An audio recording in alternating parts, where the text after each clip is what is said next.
Lugi ang kumpanya. Tatlo lang huli ah. Yan ang tinatawag na isda samak. Fish. Fish vendor. Madilaw-dilaw. Dilaw ang buntot, dilaw ang palikpik. Sariwang-sariwa. Fresh from the dagat. Oh, ha? Mahina nga ng production, tag-init kasi. Tag-init.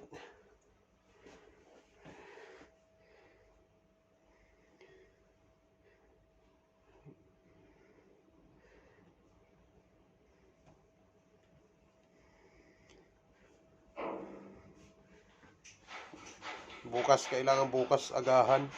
Pamingwit para makarami. Alanganin.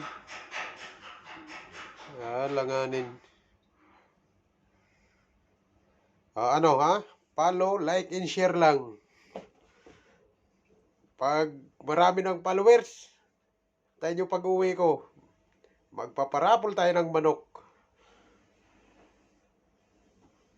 Lahat ng mga number 1 followers, mga ano talaga, yan ang magkakaroon. Ha?